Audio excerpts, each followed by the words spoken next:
खुशामदीद 12 मई सन 2025 programme सलाम जे के लेकर आपका मेज़बान इशफाक गौहर हाज़िर खिदमत है।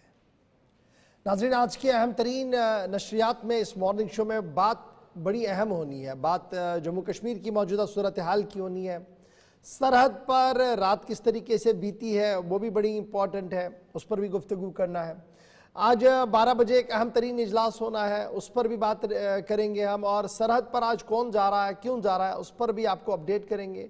तालीमी निज़ाम के हवाले से गुफ्तगू करेंगे। और भारत पाकिस्तान के बीच क्या ये पहला मौका था जब इस तरीके का तनाव हुआ है?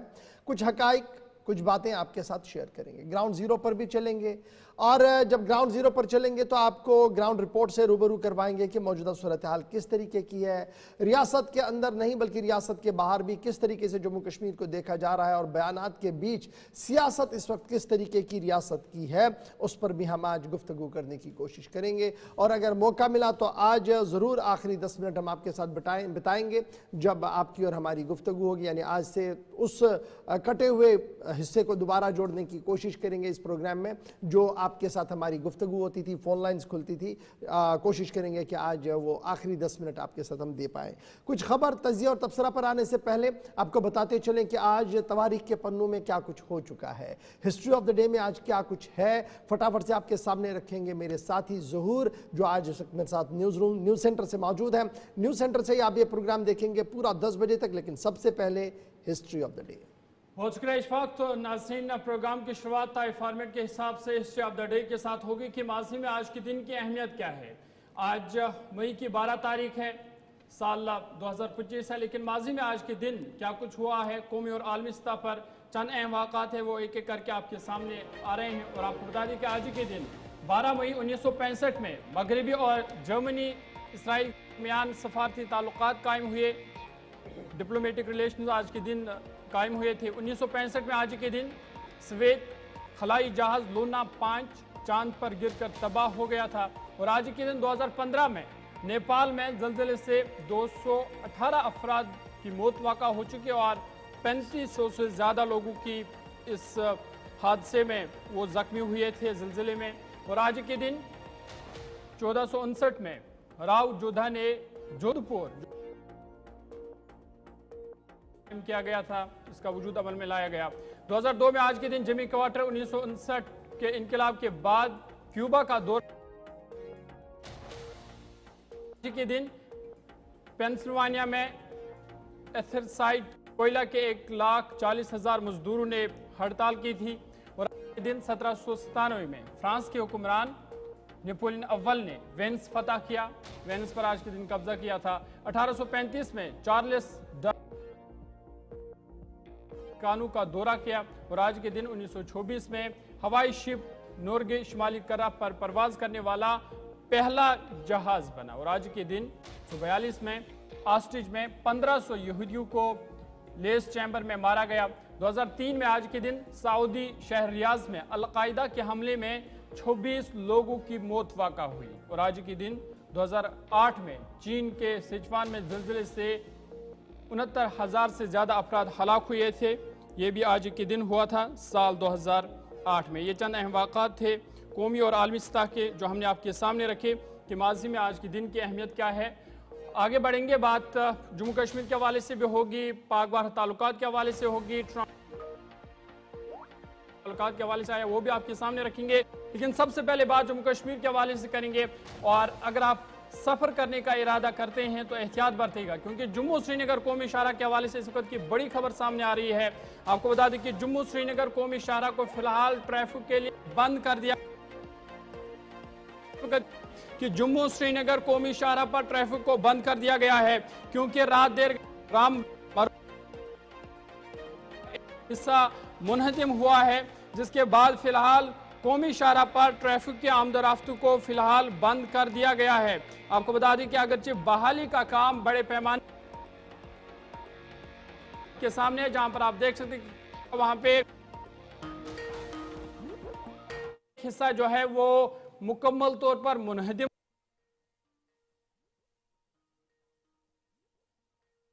यहां पर पेश आया था जहां पर हुआ था। और फिलहाल अगरचे वहां पे बहाली का काम जारी है, मरम्मत का काम जारी है, लेकिन अभी भी ट्रैफिक के लिए जम्मू श्रीनगर कौमी शाहरा बंद है। बड़ी खबर यहाँ श्रीनगर जम्मू नेशनल हाईवे से आपको बताते हैं कि रामबन का स्ट्रेच एक बार फिर दर्द-ए-सर बनता हुआ नजर आ रहा है और पिछले 2 हफ्तों के दौरान ये दूसरा मौका है जब कौमी शाहरा का एक हिस्सा ढह गया है और मौसमियाती तब्दीलियां महकमे मौसमियात की पेशन गोई के मुताबिक जिस तरीके से पहले ही कहा गया था कि बाद मकामात पर हल्की बारिशें भी हो सकती हैं और बारिशों के साथ तेज हवाएं होंगी, उसकी वजह से ये इतला है कि रामबन के इस हिस्से के अंदर जो नेशनल हाईवे का एक हिस्सा है वो कोलैप्स हो गया है, जिसकी वजह से श्रीनगर जम्मू कौमी शाहरा पर गाड़ियों की आवाजाही को रोक दिया गया है। 250 किलोमीटर लंबी इस कौमी शाहरा का एक हिस्सा रामबन से बानिहाल इंतहाई सुर्खियों में रहा है और पिछले कई दिनों से मुसलसल इस तरीके की खबरें आई कि एक जगह पर निकला तो ठीक किया गया, दूसरी जगह पर निकला तो ठीक किया गया। अब एक बार फिर सूरत हाल यह है कि रात 10 बजे मरोग के मकाम पर सड़क ढह गई, जिसके नतीजे में दरमांदा गाड़ियां इस वक्त कौमी शाहरा पर है। सीधे अपने नुमाइंदे के पास चलेंगे, हमारे साथ नदीम हमारे साथ ज्वाइन करेंगे। नदीम, जरा अपडेट कीजिएगा कि क्या कुछ सूरत हाल है इस वक्त, क्योंकि खबर हमारे पास यही है कि जो कौमी शाहरा है ये आज भी बंद है और मुसलसल पिछले कई दिनों से हम ये देख रहे हैं कि सूरत हाल किस तरीके की यहाँ पर बनी हुई है। क्या कुछ ताज़ा तरीन अपडेट आपके पास और मौसम का मिजाज किस तरीके का कौमी शाहरा पर बना हुआ है?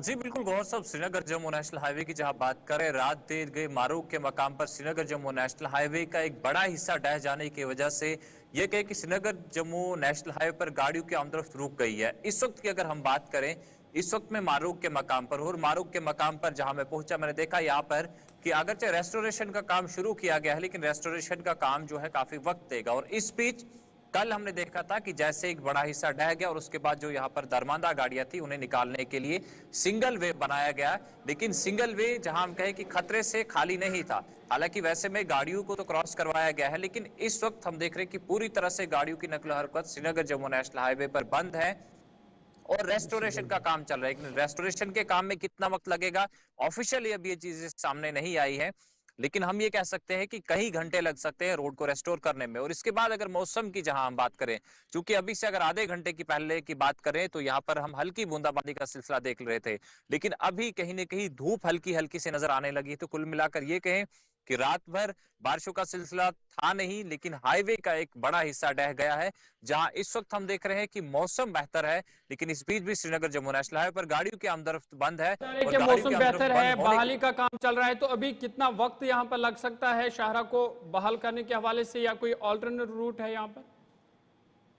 बिल्कुल, देखिए ज़हूर, ऐसे में अल्टरनेट की हम बात करें तो अल्टरनेट है नहीं, और ये कहना अभी कबल वक्त होगा कि श्रीनगर जम्मू नेशनल हाईवे को कितना वक्त लगेगा रेस्टोर करने में, क्योंकि हाईवे इस वक्त हम कहें कि अगर मलबा हटाने के आप एस्टिमेटेड टाइम बता सकते हैं, लेकिन यहाँ पर हाईवे का एक हिस्सा ढह गया है तो यहाँ पर इसको रेस्टोर करना काफी चैलेंजिंग रहेगा।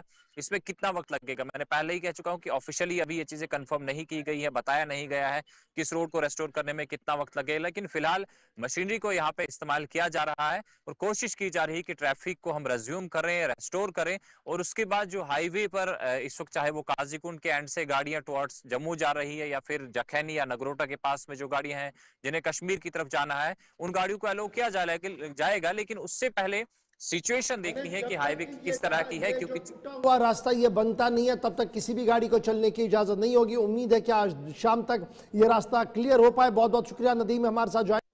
श्रीनगर जम्मू कौमी शाहरा बंद है, तस्वीर आपके सामने है कि शाहरा का एक हिस्सा मुकम्मल तौर पर टूट चुका है और इस पर बहाली का काम जो है वो शिद्दत के साथ शुरू कर दिया गया है, लेकिन कुछ वक्त मजीद वक्त जो है वो इसमें लग सकता है। एक तरफ से श्रीनगर जम्मू कौमी शाहरा बंद है तो दूसरा मुतबादिल होता है कि आप हवा से चले, यानी फिजाइया की सर्विसेज बहाल है या नहीं है। तो जरा इस पर भी आपको अपडेट करें कि श्रीनगर इंटरनेशनल एयरपोर्ट और जम्मू एयरपोर्ट पर मुसलसल परवाजें अभी बंद रहेंगी। बड़ी खबर के साथ दूसरी अहम और बड़ी खबर कि श्रीनगर जम्मू परवाज, श्रीनगर और जम्मू हवाई अड्डा आज भी मुसलसल बंद रहेगा और न श्रीनगर से और न ही जम्मू से किसी परवाज को चलने की इजाजत होगी। जब परवाजें नहीं चल रही है तो सीधी सी बात है कि हज पर जाने वाले जो हाजी साहिबान हैं उनकी एक और परवाज आज मनसूख कर दी गई है। लेकिन जहां एक तरफ से हज परवाजें मनसूख हुई है, श्रीनगर जम्मू कौमी शाहराह बंद है, एयरपोर्ट बंद है, लेकिन नॉर्दर्न रेलवे का बड़ा फैसला भी सामने आया है और नॉर्दर्न रेलवे ने फैसला लिया है कि आज बाज़ाब्ता तौर पर इजाफी वंदे भारत ट्रेन को चलाया जाएगा। स्पेशल वंदे भारत ट्रेन उधमपुर से जम्मू के लिए रवाना की जाएगी। इस जिम्मन में बाज़ाब्ता तौर पर नॉर्दर्न रेलवे की तरफ से फैसला ले लिया गया है। जम्मू एयरपोर्ट, श्रीनगर एयरपोर्ट मुसलसल बंद है, श्रीनगर जम्मू कौमी शाहराह बंद है और इस जिम्मन में तमाम नजरें नॉर्दर्न रेलवे पर थी और खबर यह है कि नॉर्दर्न रेलवे ने बाज़ाब्ता तौर पर अब यह फैसला लिया है कि आज दिन में वंदे भारत स्पेशल ट्रेन उधमपुर से जम्मू और जम्मू से दिल्ली के लिए उसे रवाना कर दिया जाएगा। और जो यात्री यहां से सफर करना चाहते हैं उनके लिए जो स्पेशल ट्रेन 02462 जो स्पेशल ट्रेन है ये उधमपुर के स्टेशन से दिन 3 बजे रवाना होगी और इसी तरीके से इनका एक स्टॉप सिर्फ जम्मू कठुआ पठानकोट कैंट के आसपास होगा। और ये दूसरा जो मरहला होगा, ये आपको याद होगा कि कल भी एक स्पेशल ट्रेन चलाई गई थी और फिर इसी तरीके से आज भी वंदे भारत स्पेशल ट्रेन चलाने का फैसला ले लिया गया है। ये इजाफी ट्रेन होगी, जो रूटीन में 2 ट्रेनें आती है वंदे भारत की, उससे एक और ट्रेन चलाने का फैसला ले लिया। ये फैसला तब हुआ है जब श्रीनगर और जम्मू के एयरपोर्ट्स बंद कर दिए गए हैं, नोटम कर दिया गया है और यहां पर तमाम परवाजें मनसूख करके सिर्फ एयरफोर्स को जहाज उतारने और चलाने की बात सामने रखी गई है। और यह फैसला तब हुआ जब ऑपरेशन सिंदूर चलाया गया और ऑपरेशन सिंदूर के दौरान न सिर्फ श्रीनगर और जम्मू एयरपोर्ट को बंद कर दिया गया बल्कि 1 दर्जन के करीब ऐसे एयरपोर्ट्स थे पूरे मुल्क के अंदर जहां पर परवाजों को मनसूख कर दिया गया है। लेकिन आहिस्ता आहिस्ता करके मुख्तलिफ इलाकों के अंदर परवाजें तो बहाल कर दी गई और उम्मीद लगाई जा रही है कि 14 तारीख के बाद, एक और बड़ी खबर जो इसमें आ रही है कि 14 तारीख के बाद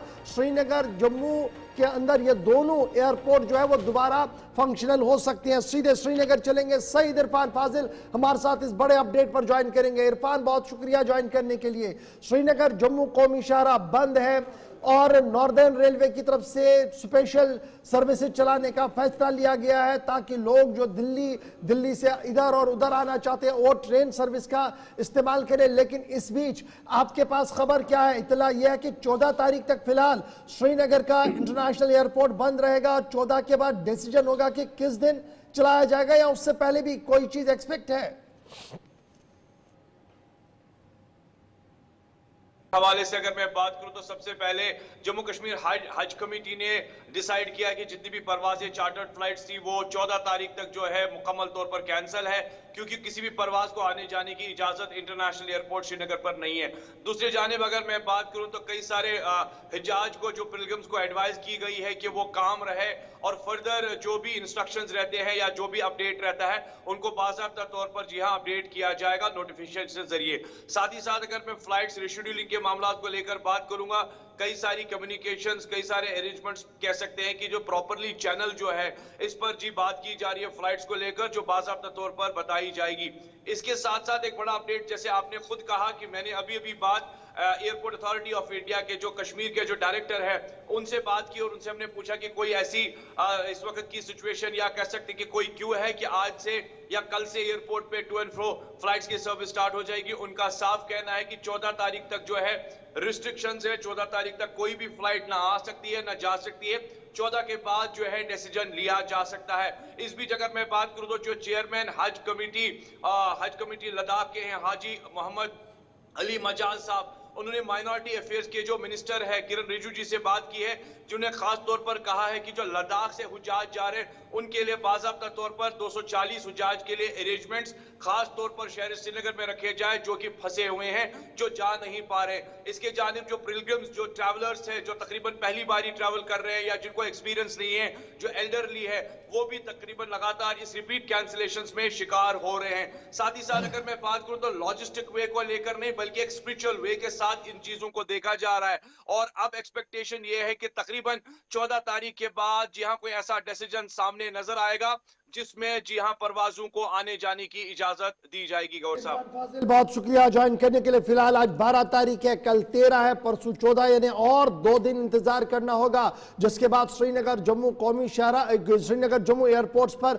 क्या परवाजें चलेंगी, कितनी चलेंगी, कितने बजे चलेंगी, उस हवाले से कोई हतमी फैसला मरकजी हुकूमत की तरफ से लिया जाएगा। याद रखिएगा यह फैसला तब लिया गया था जब भारत पाकिस्तान जंग के दहाने पर आ चुके थे, फिजाई हमले हो रहे थे, ड्रोन के जरिए से हमले एक दूसरे पर किए जा रहे थे, और इस बीच फिजाई हदूद को बंद करने का फैसला लिया गया था, जिसके बाद नॉर्दर्न रेलवे ने स्पेशल ट्रेन तो चलाई, लेकिन श्रीनगर जम्मू कौमी शहर आज बंद। आज भी एक स्पेशल वंदे भारत चलाई जाएगी। 14 तारीख तक हमने श्रीनगर जम्मू एयरपोर्ट के लिए मजीद इंतजार करना होगा। यह तो थी बात जनाब जमीनी राब्ते की, लेकिन जरा आपको एक और खबर से बाखबर करते हैं। इमरान नाइकू भी हमारे साथ श्रीनगर से दोबारा ज्वाइन करेंगे, क्योंकि बात तालीमी इदारों की करते हैं, और इस वक्त की अहम और बड़ी खबर कि हुकूमत कल बड़ा फैसला ले सकती है। तालीमी इदारों के खोलने के हवाले से हुकूमती इदारे कल अपना फैसला ले सकती हैं। आज तमाम इदारे बंद रहेंगे, सरकारी तातील तो है ही, लेकिन हाई लेवल मीटिंग कल रखी गई है, जिसमें यह फैसला लिया जाएगा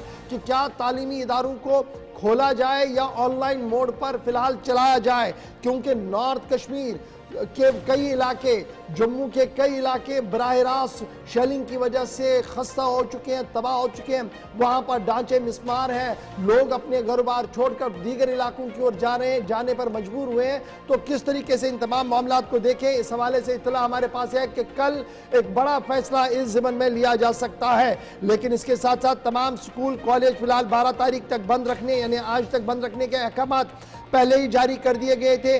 कल एक बड़ा फैसला इस ज़िम्मन में लिया जाएगा। क्लस्टर यूनिवर्सिटी के तमाम इम्तिहान पोस्टपोन कर दिए गए थे 16 मई तक, यानी क्लस्टर यूनिवर्सिटी के तहत लिए जाने वाले इम्तिहान 16 मई तक नहीं है। जम्मू यूनिवर्सिटी ने तमाम इम्तिहान 18 मई तक पोस्टपोन कर दिए थे, और इसी तरीके से जम्मू के परेड कॉलेज में लिए जाने वाले इम्तिहान भी 15 मई तक मुअत्तल कर दिए गए थे। रियासत के वजीर आला उमर अब्दुल्ला ने पहले ही साफ कर दिया था कि आज तक का फैसला ले लिया गया है, शाम को या कल सुबह फैसला लिया जाएगा तमाम तालीमी इदारों के हवाले से कि किस तरीके से दरसी निज़ाम को चलाया जाएगा। जम्मू के बेशतर प्राइवेट स्कूलों ने ऑनलाइन निज़ाम पर चलने के लिए तैयारियां कर ली हैं। सीधे अपने नुमाइंदे इमरान नाइकू के पास चलेंगे। इमरान, अपडेट कीजिएगा। तालीमी इदारे पूरे जम्मू कश्मीर के अंदर आज फिलहाल बंद है, क्योंकि सरकारी तातील भी है, लेकिन सीज फायर की एक अच्छी खबर यह है कि आज भी मुख्तलिफ इलाकों से जो इतलात है कि सीज फायर बिल्कुल रहा है, कहीं पर भी कोई इस तरीके का वाकया नहीं हुआ है जिसे हम ये कहें कि जिससे हालात खराब रहे हैं।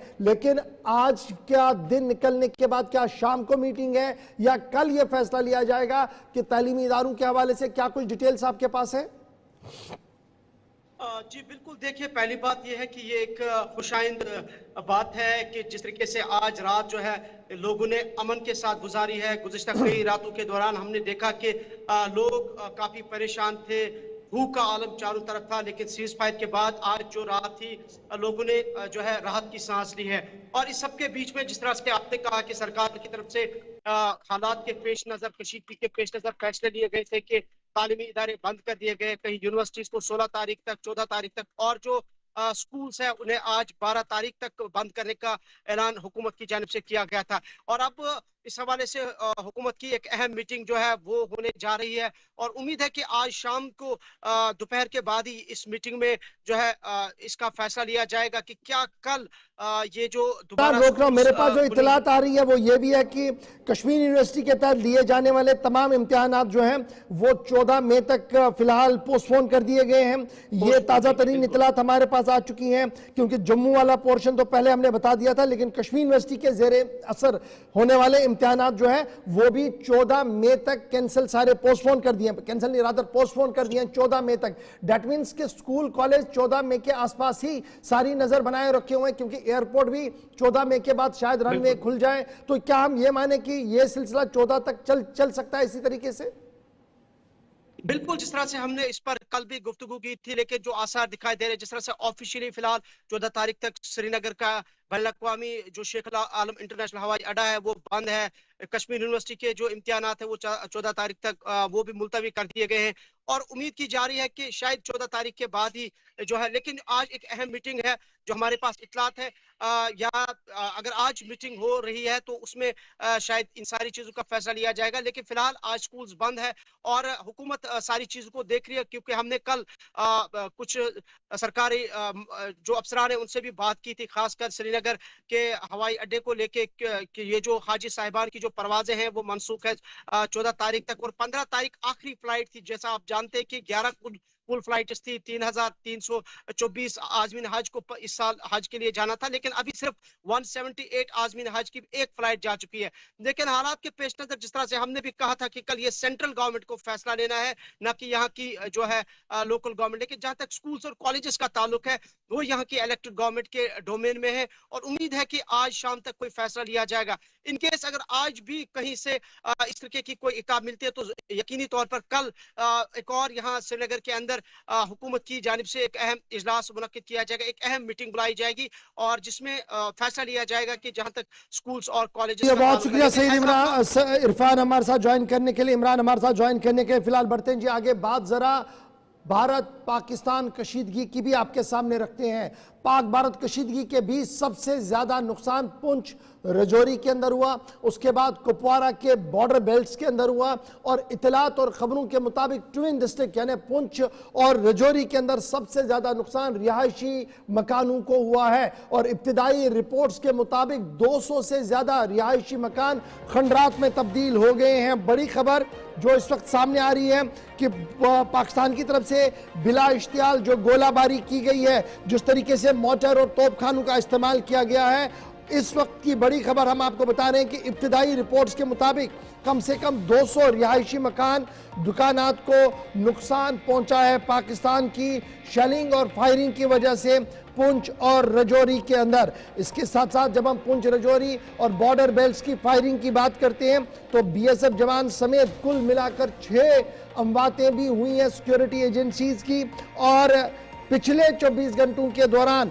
हालात पुरअमन रहे हैं। कहीं पर भी किसी सीज फायर वायलेशन की कोई खबर न तो लाइन ऑफ कंट्रोल और ना ही इंटरनेशनल बॉर्डर पर देखने को मिली है। लेकिन कुल मिलाकर पिछले 4-5 दिनों की जब हम बात करते हैं, जब शेलिंग चल रही थी तो तकरीबन 200 से ज़्यादा मकान जिनमें कुछ कमर्शियल एस्टैब्लिशमेंट्स भी हैं, उन्हें सिर्फ रजौरी पुंछ के अंदर नुकसान पहुंचा है और इस दौरान कई सिविलियन बशमूल एक आईएएस अफसर के भी हलाक होने की जो खबर आई थी वो बाद में तस्दीक के साथ भी सामने आई है। तो कुल मिलाकर कुछ लोग जख्मी हैं, कुछ लोग बेघर हो चुके हैं और इस बीच इतलात ये है कि पहला जो इंटरीम रिपोर्ट आया है वो ये बता रहा है कि तकरीबन 200 के करीब मकानों को नुकसान पहुंच चुका है। 200 के करीब मकानों को नुकसान पहुंचा है, लेकिन फिलहाल गुज़िश्ता 24 घंटों से सरहदों पर खामोशी है, बंदूक पूरी तरह से खामोश है, किस तरह की कोई सीज़ फायर वायलेशन जो है वो नहीं हुई है। ताहम जो गुज़िश्ता दिनों से लगातार सीज़ फायर की वहाँ पर वायलेशन हुई, पाकिस्तान की गोलाबारी से करीबन 20 आम शहरियों की मौत वाक़ा हो चुकी है। साथ ही साथ जो घर है वो तबाह हुई है क्योंकि पाकिस्तान की तरफ से आम लोगों को निशाना बनाया गया। करना, पुंछ, राजौरी में आम लोगों को निशाना बनाया। चलिए, जहां एक तरफ से मकानात को नुकसान पहुंचा है वहीं पर एक और बड़ी खबर सामने आ रही है। एडवाइजरी जारी कर दी गई है और ये एडवाइजरी जिला इंतजामिया की तरफ से और सूबाई इंतजामिया की तरफ से जारी कर दी गई है और इस एडवाइजरी में उन तमाम लोगों के लिए ये साफ कर दिया गया है कि वो अपने रिहायशी मकानों की ओर ना जाएं। सरहदी इलाकों के अंदर जहां पर जबरदस्त गोलाबारी हुई थी उन लोगों से कहा गया कि आप उन इलाकों की ओर रुख ना करें अभी जब तक मुकम्मल तौर पर सफाई का काम मुकम्मल नहीं किया जाता, यानी जब तक पूरी तरह से इलाके को सैनिटाइज नहीं किया जाएगा तब तक आप उन रिहायशी इलाकों की ओर ना जाएं, आप उन इलाकों की ओर ना जाए, क्योंकि खबर यह भी हो सकती है कि कोई ऐसा शेल जो फटा ही ना हो उसकी वजह से बाद में कोई और नुकसान ना हो। इस ज़िमन में एडवाइजरी जारी कर दी गई है। सूबाई इंतजामिया और रियासती हुकूमत की तरफ से एडवाइजरी जारी कर दी गई है। फ्रंटियर यानी दूर जो जीरो लाइन या जीरो लाइन के आसपास लोग रह रहे थे, चाहे वो पुंछ के अंदर, रजौरी के अंदर या फिर कुपवारा बेल्ट के अंदर, बारामूला बेल्ट के उरी के अंदर, जहां पर शेलिंग से मकानात को नुकसान हुआ है, उनके लिए एडवाइजरी है कि आप अभी अपने रिहायशी घरों की ओर नहीं जाएंगे, सफाई का काम हाथ में नहीं लेंगे तब तक जब तक रियासती हुकूमत की तरफ से एडवाइजरी जारी नहीं की जाती है और जब तक पूरी तरह से यहां पर जहां पर एसओपीज के तहत सफाई नहीं होगी, सिक्योरिटी एजेंसियां पूरी तरह से इंश्योर नहीं करेंगे कि यहां पर कोई भी ऐसा अमल नहीं है, कोई ऐसा मवाद नहीं है जिससे मजीद नुकसान हो सकता है, उसके बाद आप आ सकते हैं। अपनी जिंदगियों के साथ खिलवाड़ ना करें, अभी अपने रिहायशी इलाकों की ओर ना जाएं, अपने इलाक को देखने के लिए ना जाएं, क्योंकि सूरत हाल खराब हो सकती है। पाकिस्तान की तरफ से जिस तरीके से हेवी मोटर शेलिंग हुई है, अभी इन तमाम इलाकों के अंदर रैकी दोबारा से होगी, सर्विलेंस पर इसको दोबारा लिया जाएगा, पूरा क्लियर किया जाएगा, उसके बाद ही रिहायशी आबादी के इलाकों के अंदर लोग जो है वो जा सकते हैं। ये एक अहम और बड़ी खबर आपके सामने हम रख रहे हैं। तो उसमें थोड़ा जमशेद सीधा आपको बारामूला लिए चलेंगे। गुलिस्तान न्यूज़ नुमाइंदा इरशाद हमारे साथ ज्वाइन करेंगे, वहीं ज्वाइन करेंगे और से शहजाद भट्ट भी हमारे साथ ज्वाइन करेंगे। इरशाद, सबसे पहले आपके पास आना चाहेंगे क्योंकि अगरचे सीज़ फायर मुआहिदा हुआ है, लेकिन अभी भी इन सरहदी इलाकों में किस तरह की सूरत हाल है और इंतजामिया की जानिब से एडवाइजरी भी जारी की गई है कि फ़िलहाल लोगों से कहा गया है कि वो इन सरहदी इलाकों या जो उनके रिहाइशगर है वहाँ पर दौरा ना करें, और खबर ये भी है कि इसके लिए खुसूसी टीमें तैनात की गई है जो पहले वहाँ पर ना करेंगे, देखेंगे कि कोई शल वगैरह तो नहीं है, उसके बाद वहाँ पर लोगों को इजाज़त दी जाएगी। क्या कुछ अपडेट है आपके पास? देखिए जोर, बिल्कुल अगरचे पिछले दिनों की बात करें क्योंकि सीज फायर वायलेशन का उल्लंघन किया गया, क्योंकि मोटार शल जो है वो दागे गए पाकिस्तान की जानिब से। हालांकि देखा जाए इन सरहदी इलाकों में जो लोग वहां से निकले वो इस वक्त जो है यहाँ पे अलग अलग इलाकों में, चाहे बारामूला की बात करें या दीगर इलाकों की बात करें, क्योंकि जो शेल्टर्स बनाए गए वो इस वक्त जो है वहीं पे हैं। कुछ कल जो है गिने चुने लोग गए थे वहाँ पे सरहदी कस्बा उड़ी तक, हालांकि उनको फिर बाद में एडमिनिस्ट्रेशन की जानिब से जो है वापस लाया गया। और बिलखुसूस यहाँ पे ये बात काबिल जिक्र है, जब इस तरह के मामला पेश आते हैं उस वक्त जो है यहाँ पे पेश रहते हैं, चाहे हम जम्मू कश्मीर पुलिस के हवाले से बात करें या इंतजामिया के हवाले से बात करें, क्योंकि कल जो है ये कहा गया तब तक जब तक न इन शलों को जो है डिस्ट्रॉय किया जाएगा, डिफ्यूज किया जाएगा, उसके बाद जो है ये लोग अपने अपने घर में जाएंगे। फिलहाल इस वक्त ये जो माहौल है इस वक्त बिल्कुल ठीक ठाक बना हुआ है यहाँ पे लाइन ऑफ कंट्रोल के नजदीक। जब हम नॉर्थ कश्मीर की बात करते हैं तो आपका उड़ी का सेक्टर है, आपका कुपवाड़ा का सेक्टर है, गुलमर्ग सेक्टर है जहां पर शेलिंग की वारदातें हुई हैं, तो क्या हम ये एक्सपेक्ट करें कि आज बाद दोपहर से ये अमल सिक्योरिटी एजेंसीज की तरफ से शुरू किया जाएगा, बीडीएस की तरफ से शुरू किया जाएगा, आर्मी को लूप इन किया जाएगा, या अभी थोड़ी देर और इंतजार करना होगा, उसके बाद ये पूरा अमल शुरू हो सकता है? देखिए बिल्कुल गवार जी, अगर देखा जाए आज यानी कि 12 बजे के आसपास जो है डीजीएमओस की तरफ से जो मीटिंग होने वाली है उसमें क्या कुछ रहेगा ये आने वाले टाइम के बाद ही पता चलेगा। फिलहाल यहाँ पे देखा जाए जो एसओपी जो गाइडलाइंस दिए गए हैं उसी के तहत यहाँ पे लोगों को चलना है, क्योंकि जब तक न वहाँ पे एसओपीज में कब तक के लिए इंतजार के लिए कहा गया? क्या कोई एसओपी में कहा गया कि ये डेडलाइन है जनाब, अभी 2 दिन 3 दिन आप रुकिए, कोई बात कही गई है? फिलहाल ये बताया जाता है 1-2 दिन में जो है पूरा क्लियर होगा, क्योंकि जब तक न जो है उन शलों को वहां पे डिफ्यूज किया जाएगा, डिस्ट्रॉय किया जाएगा, उसके बाद जो है ये लोग वहां पे जाएंगे। चलिए, बहुत शुक्रिया इरशाद हमारे साथ ज्वाइन करने के लिए। नॉर्थ कश्मीर कुपवारा, केरन, टंगडार और उसके साथ गुलमर्ग सेक्टर और दीगर इलाकों के अंदर जहां पर शेलिंग हुई थी, अभी अपने लोग वहां नहीं जाएंगे, यानी जब तक पूरी तरह से सफाई का अमल सीआरपीएफ आर्मी की तरफ से हाथ में नहीं लिया जाएगा तब तक वहां क्यों नहीं जाएगा। जमशेद मलिक के पास सीधे हम रजौरी चलेंगे, पुंछ की भी सूरत हाल आपको बताएंगे, क्योंकि ये 2 जिले ऐसे हैं जहां पर मुसलसल शेलिंग हुई, जबरदस्त नुकसान हुआ और इस बीच लोग अपने घर बार को छोड़कर चले भी गए हैं। जमशेद मलिक, खुशामदीद आपका। रात पुरसकून गुजरी है, जराया अभी हमारी यही तस्दीक कर रहे हैं कि जम्मू कश्मीर के इंटरनेशनल बॉर्डर पर, लाइन ऑफ कंट्रोल पर कहीं पर भी नाखुशगवार वाक़े की कोई इतला नहीं है, लेकिन इस बीच इतला यह है कि इंतजामिया ने पुंछ रजौरी के अंदर भी इसी तरीके के आदेश दिए हैं, इसी तरीके का हुक्मनामा और एडवाइजरी जारी की है लोगों के लिए कि अभी आप अपने उन टूटे हुए घरों की ओर ना जाएं जब तक सिक्योरिटी एजेंसियां यहां पर पूरा अपना ऑपरेशन क्लियर नहीं करती हैं, जब तक इसे ग्रीन सिग्नल नहीं दी जाएगी। नुकसान तो बहुत ज्यादा आपके आसपास के इलाकों के अंदर हुआ है, क्या लोगों की घर वापसी का सिलसिला हुआ है और क्या कुछ अभी और इंतजार करना होगा? पुंछ इंतजामिया की तरफ से ये एडवाइजरी इसी कारण जारी की गई है कि एहतियातन तौर पर खास करके पुंछ के अंदर, क्योंकि पुंछ के अंदर बहुत ज्यादा माली नुकसान हुआ और उस माली नुकसान के अंदर कई शेल ऐसे हैं जो अभी भी जिंदा हो सकते हैं, इस तरह के इंकशाफ किए जा रहे हैं, जिसको देखते हुए जब तक पूरी तरह इलाके को सैनिटाइज नहीं किया जाएगा तब तक आम लोगों को वापस घरों को लौटने के लिए मना कर दिया गया। उसकी बड़ी वजह यह है कि इससे पहले भी पुंछ में इस तरह की कई सारी वारदातें उस वक्त भी हुई जब लाइन ऑफ कंट्रोल पर पाकिस्तान की तरफ से शेलिंग की जाती थी और शेलिंग के बाद जब हालात बेहतर होते थे कई दिनों बाद भी दोबारा धमाकों की खबरें सामने आती थी जिसमें आम लोगों को नुकसान उठाना पड़ता था। मगर उसी चीज को देखते हुए एहतियातन तौर पर यह कहा गया कि लोग अभी अपने घरों को ना लौटे जब तक पूरी तरह इलाके को सैनिटाइज नहीं कर दिया जाएगा, क्योंकि इस बार जमशीद ये तो एडवाइजरी की बात है। आम लोग, कल जब हम आपसे बात कर रहे थे तो आप बता रहे थे कि जनाब यहां तो चंद ही लोग हैं, बाकी तो चले गए हैं। क्या लोगों में अभी भी दहशत है? कब तक वो वापसी का अमल होगा? कब रौनक लौट आएगी आपके इलाके के अंदर? बिल्कुल गौर, रौनक कब लौटेगी ये अभी कहना मुश्किल है, क्योंकि आज रात से जब ये दोबारा खबर सामने आई कि डीएमओ की आज लेवल की मीटिंग होने जा रही है, उसके बाद जो फैसला होगा ये लग रहा है कि उसके बाद ही लोग लौट पाएंगे, क्योंकि जहां मैं खड़ा हूं गौर, इसके गिरदोनवा में तकरीबन पूरा इलाका खाली पड़ा हो। इसी तरह का हालात पुंछ के भी है, मार्केट के अंदर पूरी तरह बंद रहती है, गलियों में गंदगियों के ढेर लगे हैं। उसका कारण क्या है? पाकिस्तान की गोलाबारी से न सिर्फ मालियत का नुकसान हुआ, इमलाक का नुकसान हुआ, बल्कि जानी नुकसान भी हुआ। अब चूंकि जंगबंदी मुआहिदा हुआ है, ये जो आम लोग हैं और जो सरहदी इलाके हैं जिनको नकल मकानी करनी पड़ी, वो इसको किस तरह से देखते हैं? क्या वो इसे राहत की उम्मीद समझ रहे हैं?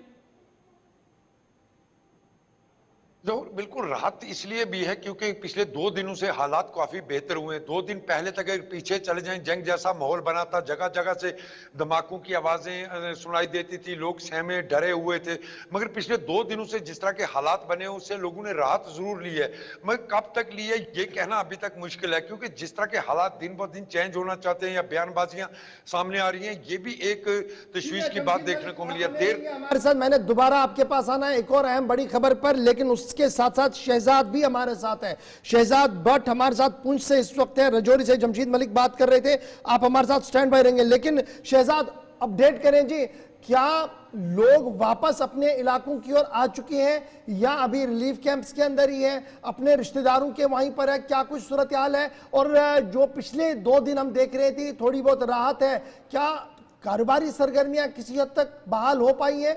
शहजाद जी गौर, या जब सीज फायर का जो है अनाउंस हुआ कि सीज फायर हो गया है, उस वक्त लोगों के अंदर बड़ी खुशी की लहर दौड़ गई थी। उसके बाद लोगों ने जब देखा कि एक मीटिंग और होनी है तो लोग जहाँ पे थे वहीं पे रहे, शहर के अंदर आना उन्होंने बंद कर दिया है। जो लोग आए थे वो वापस जो है अपने अपने जो है अपना गाँव में चले गए हैं और लोगों की नज़र इसी मीटिंग पे है कि जब मीटिंग होगी उसके बाद क्या फैसला होता है, उसके बाद ही लोग जो है अपने घरों में जो है लौटेंगे। तो क्या हम ये माने कि तिजारती सरगर्मियां थोड़ी सी बहाल हो पाई हैं या अभी मुकम्मल तौर पर बंद है? नहीं सर, थोड़ी सी जो लोग जो है बाहर निकलना शुरू हो गए। जो शहर के अंदर लोग थे वो लोग बाहर निकलना शुरू हो गए हैं और थोड़ी बहुत जो है मूवमेंट जो है लोगों की जो है नजर आ रही है। शहजाद ये भी बताइएगा, पुंछ की जब हम बात करते हैं तो पाकिस्तान की गोलाबारी से सबसे ज्यादा मुतासर होने वाला ये इलाका है जहां पर कई लोग जख्मी हुए, कई लोगों की बदकिस्मती से मौत भी वाक़ा हो चुकी है, इमलाक को भी नुकसान पहुंचा। लेकिन जो लोग जख्मी हुए, क्या उनके हवाले से कोई अपडेट है आपके पास? क्या वो सारे सेहतयाब हुए या अभी भी वो जी सर, वो जो लोग जो जख्मी हुए हैं तो कुछ तो जो डिस्ट्रिक्ट हॉस्पिटल पुंछ में है, कुछ को जो रेफर कर जम्मू जीएमसी में जो है शिफ्ट कर दिया गया है। और जो लोग जिनकी मौत वाक़या हुई थी उनके घरों में भी जो लोग जो शहर में इस वक्त रह रहे हैं तो वो लोग उनके घर में जाके उनकी जो है बहुत शुक्रिया शहजाद हमारे साथ ज्वाइन करने के लिए। एक और अहम और बड़ी खबर, रियासत के वजीर आला भी दौरा कर सकते हैं। इस वक्त की अहम और बड़ी खबर आ रही है कि रियासत के वजीर आला उमर अब्दुल्ला पुंछ रजौरी के दौरे पर जा रहे हैं और आज बाद दोपहर पुंछ रजौरी के दौरे पर रियासत के वजीर आला उमर अब्दुल्ला जा सकते हैं। बड़ी खबर हम आपको बता रहे हैं कि मुतासिरा खानदानों के साथ भी मुलाकात करेंगे उमर अब्दुल्ला। और साथ साथ इंतजामिया के साथ भी बातचीत का सिलसिला तेज कर सकते हैं। एक और बड़ी खबर इस वक्त सरहदी इलाकों से सामने आ रही है। आपको याद होगा कि कल जब 2 दिन पहले जब जम्मू के अंदर धमाके हुए थे, ब्लास्ट हो रहे थे, तो तब भी उमर अब्दुल्ला अपने घर से बाहर आए सुबह सुबह और मुट्ठी और आसपास के इलाकों के अंदर गए, सांबा तक चले गए, मुतासरा खानदानों से बात की, आम लोगों से बात की। और आज उमर अब्दुल्ला रियासत के वजीर आला पुंछ राजौरी के दौरे पर जा सकते हैं, इस तरीके की इतलात और खबर हमारे पास आ रही है। डिप्टी सीएम है ऑलरेडी वो पुंछ राजौरी के अंदर मौजूद थे, जिस दौरान उन्होंने हालात का भी जायजा लिया। लेकिन आज वजीर आला आज खुद हालात का जायजा लेंगे, डिप्टी कमिश्नर्स उनके साथ रहेंगे और कुछ काबिनी वज़रा भी आज उनके हमरा पुंछ राजौरी के दौरे पर हो सकते हैं। इस तरीके की खबर जो हमारे पास आ रही है। जमशीद मलिक अपडेट करें, वज़ीर आला उमर अब्दुल्ला का दौरा है आज, इंतहाई अहम दौरा है और हम मुसलसल ये देख रहे हैं कि पिछले कई दिनों से वज़ीर आला मुख्तलिफ इलाकों का दौरा कर रहे हैं, मुतासरा खानदानों से भी मिल रहे हैं। इतला यह है कि आज पुंछ राजौरी के दौरे पर आ रहे हैं, दोनों जिलों के दौरे पर जा रहे हैं। और कल हमने देखा था कि मेंबर पार्लियामेंट भी वहां पर मौजूद थे, उन्होंने भी अपने तरीके से कोशिश की थी लोगों तक पहुंचने की। बिल्कुल गौर, वजीर आला इस वक्त आज इनका दौरा खिताई पीर पंचाल का जो सुरनकोट से थोड़ी देर के बाद शुरू हो जाएगा। जो खबर हमारे पास पहुंच रही है कि सुरनकोट पहले वो रुकेंगे, उसके बाद उन्होंने पुंछ का दौरा करना है, पुंछ के बाद मंडी लोरन का दौरा भी उन्होंने करना है। जो हमारे पास खबर आ रही है पूरी तफसील के साथ है कि खिताई पीर पंचाल के उन तमाम इलाकों तक वजीर आला पहुंचेंगे जहां जहां शेलिंग से लोगों को नुकसान हुआ या जानी या माली नुकसान हुआ है। पुंछ से दौरा शुरू होगा और राजौरी में आके इसका इख्तिताम होगा, जहां सुंदरबनी और निशारा तक भी उन्होंने पहुंचना है। निशारा के में जो लोगों का नुकसान हुआ है, पुंछ के अंदर खास करके उन लोगों से भी मुलाकात करनी है जो मुतासर हुए अस्पतालों के अंदर, उन जेरे इलाज है, उनसे भी उनकी मुलाकात होनी है। और इस दौरे को देखते हुए तमाम तरह के इंतजाम शुरू कर दिए गए हैं। सुबह से ही ये खबर जब सामने आई थी तो उसके बाद तमाम तरह की सिक्योरिटी एजेंसियां भी पूरी तरह हरकत में आ गई थी और बाया मुगल रोड उनका ये दौरा ये बताया जा रहा है शुरू होगा। जो पुंछ पहुंचेंगे सबसे पहले सुरनकोट और सुरनकोट के बाद पुंछ और उसके बाद आज राजौरी और निशारा का दौरा भी करेंगे, मुतासर खानदान से मिलेंगे। क्योंकि कल हमने देखा था मेंबर पार्लियामेंट मियां अल्ताफ साहब भी इसी इलाके में थे, जिन्होंने कल पुंछ के बाद राजौरी का दौरा किया, मुतासरीन से मुलाकात की और उसके बाद कई लीडरान और हैं जिनके आने की खबरें अब लगातार शुरू हो चुकी हैं। जी, क्या मीटिंग का कोई शेड्यूल है? क्योंकि खबर ये भी आ रही है कि जो जिला तरक्याती कमिश्नर है, डीसी साहिबान है, उनसे भी एक मीटिंग होनी है। जरूर मीटिंग के हवाले से अभी तक कोई इस तरह का शेड्यूल जारी नहीं किया गया, मगर जो मीटिंग का दौर है वो जरूर होगा, मगर उसको बड़े लिमिटेड वक्त तक रखा जाएगा। क्योंकि अभी सिर्फ जायजा लिया जाएगा, नुकसान का जायजा, लोगों से मुलाकात की जाएगी। क्योंकि उसके मुलाकात के बाद एक बड़ा टूर है, बड़े टूर में खिताई पीर पंचाल का अलग अलग मुख्तलिफ इलाकों में जाना है। मीटिंग का दौर जरूर कहा जा रहा है, मगर बड़ा लिमिटेड सा टाइम होगा। उसके लिए ये अभी तक टाइम तय नहीं किया गया कि कब और कहाँ पे ये मीटिंग होनी है। मगर लोकल एमएलएज हैं, क्या वो इलाके के अंदर मौजूद रहें? और क्योंकि उनकी मौजूदगी आज के दिन में बड़ी इंपॉर्टेंट है, उससे कॉन्फिडेंस बिल्डिंग भी हो जाएगी लोगों के अंदर जो दहशत के साए में थे। एक तो ये है, और दूसरा ये भी बताइएगा कि जो रिलीफ कैंप्स एस्टैब्लिश किए गए थे सरकार की तरफ से, क्या वो फंक्शनल है आज के दिन में? बिल्कुल गौर, रिलीफ कैंप जो बनाए गए हैं वो पूरी तरह फंक्शनल हैं और वहां लोगों की एक खासी तादाद भी है, जिनने कल के बाद कई लोगों ने, अगर राजौरी की बात करें तो जरूर अपने घरों को रुक किया था। पुंछ में अभी तक किसी ने अपने घर की तरफ रुक नहीं किया। उन रिलीफ कैंपों का भी दौरा वो कर सकते हैं उमर साहब। जिस तरह इस वक्त हालात जो बने हुए हैं, क्योंकि इस वक्त हालात काफी बेहतर हैं, उन हालात को देखते हुए लोगों ने राहत की सांस भी ली है। जिसके बाद ये लीडरान, जहां तक मकामी एमएलए की बात करें तो मकामी एमएलए के हवाले से मैं आपको बताता चलूं कि शेलिंग के दौरान ये लोग अपने इलाकों में जरूर नजर आए इस बार और मुतासरीन तक पहुंचने की खबरें भी इनकी तरफ से सामने रही। जहां जब दोबारा शिद्दत की शेलिंग राजौरी पुंछ में शुरू हुई, उस वक्त डिप्टी सीएम राजौरी के अंदर ही मौजूद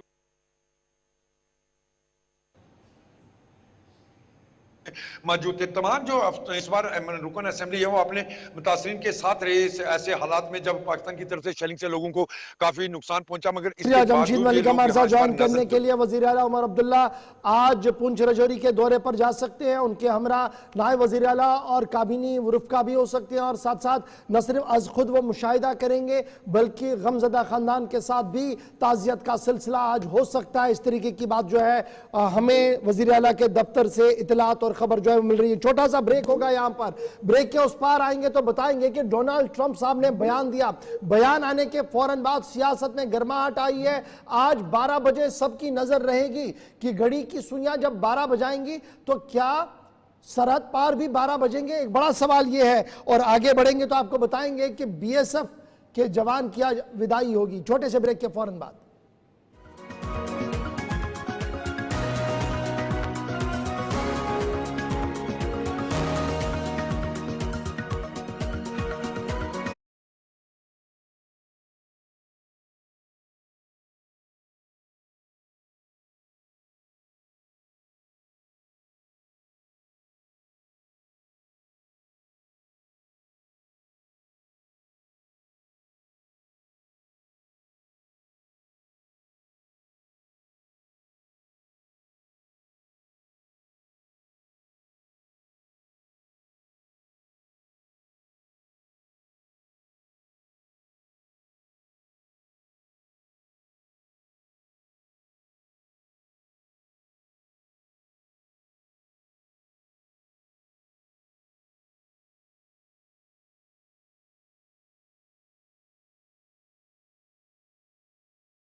ब्रेक के बाद दोबारा खैर मकदम में आपका प्रोग्राम सलाम जे के देख रहे हैं आप। दूसरे पड़ाव पर हम आ गए हैं। 9:20 हुआ चाहते हैं, यहाँ से खबरों को देंगे रफ्तार और फटाफट से कुछ बड़ी और अहम खबरें वो आपके सामने रखेंगे। और बड़ी खबर आपको बता देंगे कि अमेरिकी सदर डोनाल्ड ट्रंप का और एक बड़ा बयान सामने आया है। आपको बता दें कि जहां अमेरिकी सालसी पाक भारत में कामयाब हुई, पाक भारत जंगबंदी पर मुत्तफिक हुए, लेकिन अब आगे बढ़कर जो अमेरिकी सदर उनका और एक बड़ा बयान सामने आया है और उन्होंने कहा कि भारत, पाकिस्तान और अमेरिका मिलकर मसले कश्मीर का हल निकालेंगे। बड़ा बयान सदर डोनाल्ड ट्रंप का। ताहम भारत ने इस बयान की तरदीद की है और कहा कि ट्रंप की सालसी की पेशकश भारत ने मुकम्मल तौर पर मुस्तरद कर दी है। उन्होंने कहा कि मसले कश्मीर पर कोई बात नहीं होगी, अगर मुज़ाकरात या बातचीत होगी तो वो पाकिस्तान ऑक्यूपाइड जम्मू कश्मीर पर होगी। ताहम पाकिस्तान ने ट्रंप के इस फैसले का खैर मकदम किया है। पाकिस्तान ने कहा कि वो इस फैसले का खैर मकदम करते हैं और ये साफ कर दिया है सदर डोनाल्ड ट्रंप ने। उन्होंने कहा कि भारत, पाकिस्तान और अमेरिका मिलकर एक तरफ से जहां वो उन्होंने कहा कि भारत पाकिस्तान के साथ तिजारत करेंगे, दूसरी तरफ उन्होंने ये भी कहा कि मिलकर भारत पाकिस्तान के साथ बातचीत होगी और मसले कश्मीर का हल निकालेंगे। चलिए जनाब, 5 अगस्त 2019 के बाद किसी तीसरे मुल्क से इस तरीके की आवाज़ आना, और डोनाल्ड ट्रंप ने जिस तरीके से कहा कि बातचीत भी होगी, मसले का हल भी निकाला जाएगा और तीसरे मुल्क के अंदर ये मुज़ाकरात हो सकते हैं, इस तरीके की खबरें जो हैं वो व्हाइट हाउस के बाहर आ रही हैं। लेकिन बड़ी बात यह है कि भारत सरकार की तरफ से साफ कर दिया गया है कि मुज़ाकरात होंगे, हम मुज़ाकरात के खिलाफ नहीं हैं, लेकिन मुज़ाकरात पाकिस्तान के ज़ेर कब्ज़ा कश्मीर पर होंगे, मुज़ाकरात उन इंतहा पसंदों और दहशत गर्दों की हवालगी पर होंगे जो इस वक्त भी पाकिस्तान के ज़मीन पर काम कर रहे हैं। भारत सरकार की तरफ से यह साफ कर दिया गया है कि मुज़ाकरात के हम बिल्कुल खिलाफ नहीं हैं, लेकिन मुज़ाकरात हमारी तर्ज पर होंगे, POK पर होंगे, पाकिस्तान के ज़ेर इंतज़ाम कश्मीर पर होंगे, उन तंजीमों पर होंगी, उन तंजीमों के कमांडर्स और लीडर्स पर होंगी जो पूरे मुल्क के अंदर दहशतगर्दाना कार्रवाइयाँ करते हैं। लेकिन एक तरफ से जहाँ ये बात आई है, वहीं पर याद रखिएगा कि ये एक बड़ा बयान है और इस बयान के आने के बाद मुख्तलिफ सियासी जमातें इस बयान को अपने अपने अंदाज से डिकोड भी कर रहे हैं कि किस तरीके से डोनाल्ड ट्रंप साहब का ये बयान सामने आया। ताहम न सिर्फ इतना उन्होंने कहा बल्कि उन्होंने तिजारत की भी अपनी बात कही है कि किस तरीके से वो दोनों मुल्कों के साथ भी तिजारत को आगे बढ़ाएंगे। फिलहाल बढ़ते हैं जी आगे। ट्रंप का बयान अपनी जगह है, ट्वीट अपनी जगह है, लेकिन बात जरा दिन के 12 बजे की करेंगे जहां पर पूरे मुल्क की नजरें और स्पेशली जम्मू कश्मीर के लोगों की नजरें दिन 12 बजे पर रहेंगी, क्योंकि आज बाद दोपहर दिन 12 बजे आज अहम तरीन इजलास होने जा रहा है। डायरेक्टर जनरल मिलिट्री ऑपरेशंस का आज एक और अहम तरीन इजलास होने जा रहा है। हॉटलाइन पर दोनों director general military operations Jammu army ये जो है DGMO इंडिया और DGMO पाकिस्तान जो है वो आज 12 बजे के आसपास बात करेंगे और ये 10 दिन के दौरान तीसरी मर्तबा होगा जब डायरेक्टर जनरल मिलिट्री ऑपरेशंस आपस में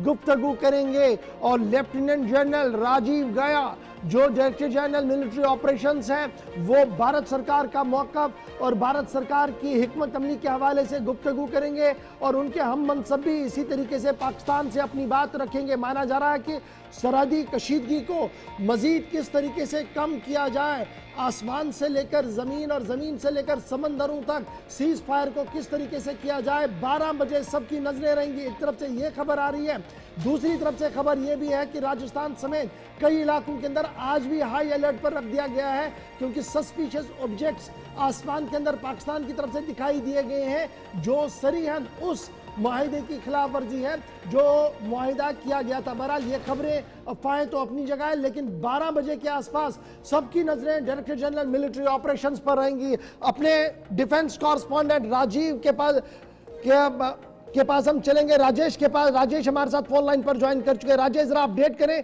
ये जो 12 बजे की मीटिंग है डायरेक्टर जनरल मिलिट्री ऑपरेशंस की, माना जा रहा है कि 10 दिन में ये तीसरी मीटिंग है और ये तब मीटिंग हो रही है जब अमेरिका से एक ट्वीट आया सीज फायर का, पाकिस्तान ने उसको सपोर्ट किया और भारत सरकार की एक के बाद एक प्रेस कॉन्फ्रेंस इन तमाम मामलों में हुई है। आज क्या कुछ हो सकता है, क्या कुछ आपका एनालिसिस है और क्या DGMOs की मीटिंग से ये हसास मामला हल हो सकता है? राजेश जी शुक्रिया, बहुत बहुत शुक्रिया गौहर आपका। सबसे पहले मैं बता दूं कि लेफ्टिनेंट जनरल राजीव घई और मेजर जनरल काशिफ चौधरी के बीच 12 बजे ये हॉटलाइन पर दोनों देशों के DGMO के बीच बातचीत होनी है। जो बातचीत है वो सिर्फ इस बात पर फोकस रहेगी कि अगर LOC पर अगर फायरिंग की जाती है तो फिर उसका जवाब कैसे दिया जाएगा। अगर LOC के उस पार से मिलिटेंट भारत में घुसपैठ कराने की कोशिश पाकिस्तान की कोई पोस्ट करती है तो फिर उसको जवाब कैसे दिया जाएगा। अगर वहां से ड्रोन अटैक की कोशिश की जाती है फिर भारत का जवाब कैसे होगा। कल हमारी DGMO ने ये चीजें बिल्कुल साफ कर दी थी और आज बाकायदा ऑफिशियल तौर पर जो है पाकिस्तान के DGMO को बता दिया जाएगा कि अगर आप पाकिस्तान की किसी भी पोस्ट की तरफ से भारत के रिहायशी इलाकों पर या भारत की किसी सैन्य चौकी पर फायर आता है तो फायर का जवाब जो है, एक का जवाब 10 गोलियों से दिया जाएगा।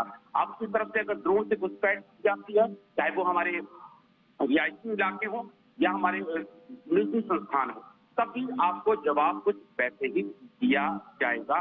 तो ये चीजें आज DGMO जो है ऑफिशियल तौर पर पाकिस्तान को बिल्कुल साफ करने वाले हैं। और दूसरी एक बड़ा अहम पॉइंट है जिसे कल भारत सरकार ने भी कहा और कल प्रेस ब्रीफिंग में हमारे तीनों ही डीजीएमओ ने भी कहा कि अगर मिलिटेंट अटैक भी होता है तो आने वाले वक्त में जो है फुल पावर के साथ, पूरी ताकत के साथ अब पाकिस्तान को जवाब दिया जाएगा। रहम और रहमत की जगह अब हमारे पास नहीं बची है। और ये ऑर्डर बाकायदा आर्मी चीफ की तरफ से तमाम जो आर्मी कमांडर्स हैं उनको दे दिए गए हैं कि अब गोली का जवाब गोली से दिया जाएगा। ये क्लियर, क्योंकि कल ऑफिशियल ब्रीफिंग पूरे देश को की उन्होंने, लेकिन आज बाकायदा ऑफिशियल तौर पर जो है वो दोनों देशों के डीजीएमओ में इस मुद्दे पर बातचीत हो सकती है। बहुत बताइएगा, ये जो आज अहम मीटिंग होने वाली है, सबकी नजरें इस अहम मीटिंग पर होगी, तो क्या ये सीज फायर हुआ है उसके शराइत पर बातचीत होगी, उसके शराइत तय किए जाएंगे, उसके जो रूल्स रेगुलेशन है उस पर बातचीत होगी?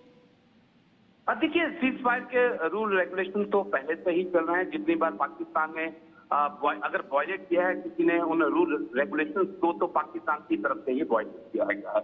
और भारत अपनी तस्वीर अब साफ करना चाहता है कि अब वो वक्त नहीं है कि अगर आप सोचेंगे कि आप वहां से एक गोली फायर करेंगे, यहाँ से आपको एक गोली भी जाएगी। अब एक के बदले एक गोली नहीं जाएगी, अब एक के बदले हो सकता है कि आने वाले वक्त में आपको 100 गोलियां मिल जाए। और जो कल हम राजीव जैन सर के तेवर और फ्लेवर देख रहे थे, वो साफ बता रहा था कि अब इंडियन आर्मी आर पार के मूड में है और ये पाकिस्तान के ऊपर डिपेंड है कि वो और कितना कर्ज लेना चाहते हैं। उनके तमाम एयरबेस, तमाम एयरस्ट्रिप, तमाम वो पोस्ट जहां से हमारे इलाके में फायरिंग आ रही थी, जिन्होंने तबाही मचाने की कोशिश की, उन्हें तबाह कर दिया गया है। और अगर पाकिस्तान को लगता है कि अभी और कर्ज चाहिए और रकम चाहिए, तो ये पाकिस्तान के ऊपर डिपेंड करता है। ये कल हमारे डीजीएमओ ने साफ कर दिया था, ये पूरे देश को बताया था। लेकिन आज ऑफिशियल तौर पर पाकिस्तान के डीजीएमओ काशिफ चौधरी को भी ये बता दिया जाएगा कि अब आपकी कोई भी आज इस अहम मीटिंग पर सबके नजर रहेंगे। दोपहर 12 बजे के बीच ये मीटिंग मुतवक्का है, जिसमें पाक भारत डीजीएमओ जो है, और आपको बता दें कि डीजीएमओ की आज की मीटिंग से पहले आपको बता दें कि पाकिस्तान में जो भारतीय बीएसएफ एहलकार हैं, उनके जो अहलखाना है, वो मुलाकात के लिए पूरी उम्मीद है। उन्हें उम्मीद है कि इस मामले पर भी शायद बातचीत हो सकती है, ताकि वो जो बीएसएफ एहलकार है उन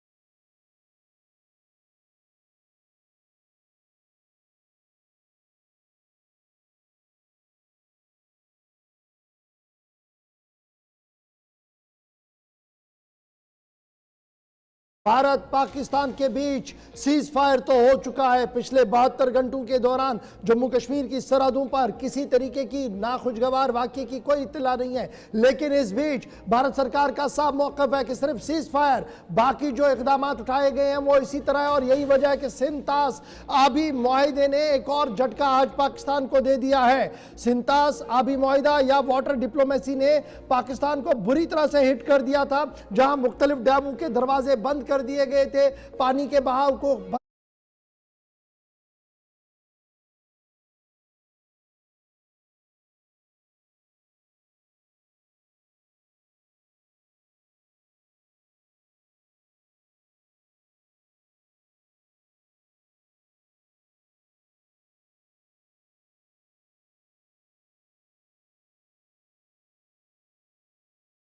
बंद कर दिया गया, फिर 2-3 दिन के बाद खोल दिया गया, फिर बंद कर दिया गया, फिर अपनी मर्जी के तहत खोल दिया गया। और किसी तरीके की कोई भी पेशगी इतला पाकिस्तान को नहीं दी गई और ना ही ये पेशगी इतला अब आगे दी जाएगी, क्योंकि कल भी वज़ीर-ए-आज़म की सरबराही में जो मीटिंग मुनक़िद हुई उसमें यह साफ कर दिया गया कि सिर्फ सीज फायर हुआ है, डीजीएमओ लेवल तक सिर्फ बातचीत होगी, मुज़ाकरात अगर आगे होनी है तो पीओजे के पर होनी है। उन इंतहा पसंद और दहशतगर्दों पर होनी है जो पाकिस्तान के अंदर है, लेकिन सिंध तासाबी मुआहिदा एक बड़ी कामयाबी हमारी है जिस पर हमने अपना फैसला सुना दिया है और इस पर काम होगा। और ये तस्वीरें आज सुबह 6:30 बजे की आसपास की है जब सलाल डैम से दरियाए चिनाब की ओर पानी छोड़ा गया है।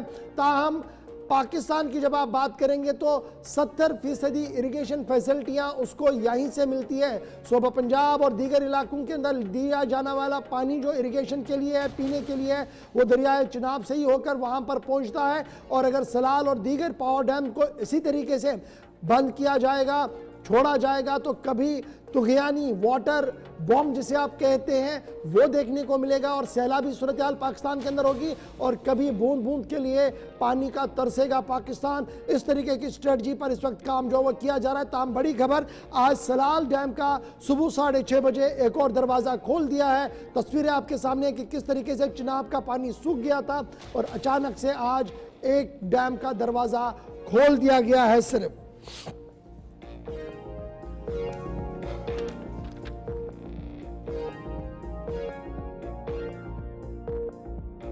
चलिए जनाब, ये तो थी बात इंडस वाटर ट्रीटी की, लेकिन जरा बात एक और बड़ी खबर की भी करते हैं। भारत सरकार अक़वाम मुत्तहिदा के सिक्योरिटी काउंसिल के सामने जाने की तैयारी कर रहा है और ये तैयारी तब हो रही है जब टीआरएफ को लेकर तमाम दस्तावेजात और तमाम चीजें जमा कर ली गई है।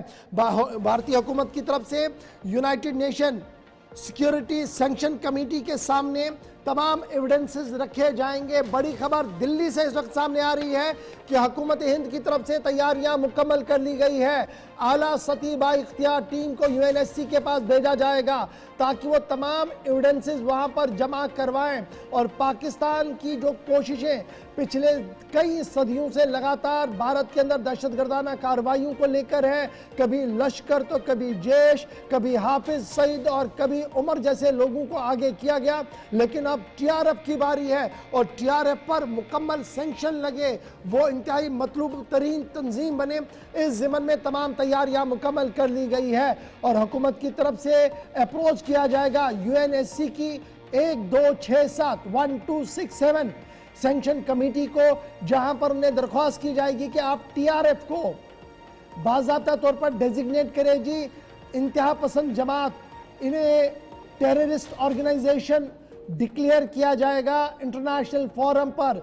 और इस ज़िमन में बाज़ाब्ता तौर पर तैयारियां मुकम्मल हो गई हैं और ये साफ कर दिया गया है कि यूएनएससी के अंदर वो तमाम शवाहिद जो 22 अप्रैल पहलगाम के अंदर बाइसरन के अंदर हुआ जिसमें 26 जवानों की लोगों की मौत हुई, उसके बाद जो टीआरएफ के बयानात हैं, टीआरएफ के वीडियोस हैं, डिजिटल एविडेंसेस हैं, वो दिए जाएंगे जी सिक्योरिटी का सैंक्शन कमेटी के सामने ताकि यहाँ पर पाबंदी लगाई जा सके। याद रखिएगा सैंक्शन कमेटी 1267 जो है, इन्होंने इससे पहले दाइश ISIL जिसे आप कह रहे हैं दाइश, उस पर पाबंदी लगा दी है। अलकायदा को इंतहाई मतलूब तरीन सैंक्शन कमेटी ने पहले ही कर दिया है और United nation security council resolution UNSRC के सन 1999 की रेजोल्यूशन के तहत यह काम किया जा रहा है। माना जा रहा है कि अगले हफ्ते यूएनएससी का ये अहम तरीन इजलास होगा जिसमें टीआरएफ को ममनुआ तंजीमों भारत की तरफ से पहले ही करार दिया गया, लेकिन आलमी सतह पर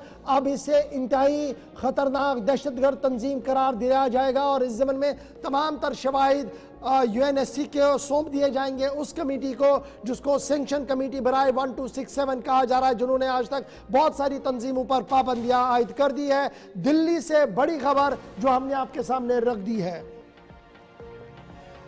चलिए जनाब, यहां पर एक छोटे से ब्रेक के लिए रुक रहे हैं, ब्रेक के उस पार आएंगे तो आपको बताएंगे कि सईद सलाहुद्दीन पाकिस्तान के अंदर है, लेकिन दो बेटे क्या कुछ कर रहे हैं उस पर बात करेंगे। बात उस बीएसएफ के जवान की भी करेंगे जिसने अपनी जान मुल्क के लिए कुर्बान की है। आगे बढ़ेंगे तो आप सोशल मीडिया अगर चला रहे हैं तो आपके लिए यह तीसरी खबर बड़ी इंपॉर्टेंट है। हाजिर होते हैं जी छोटे से ब्रेक के बाद, बने रहिएगा हमारे साथ।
राइट व्हाट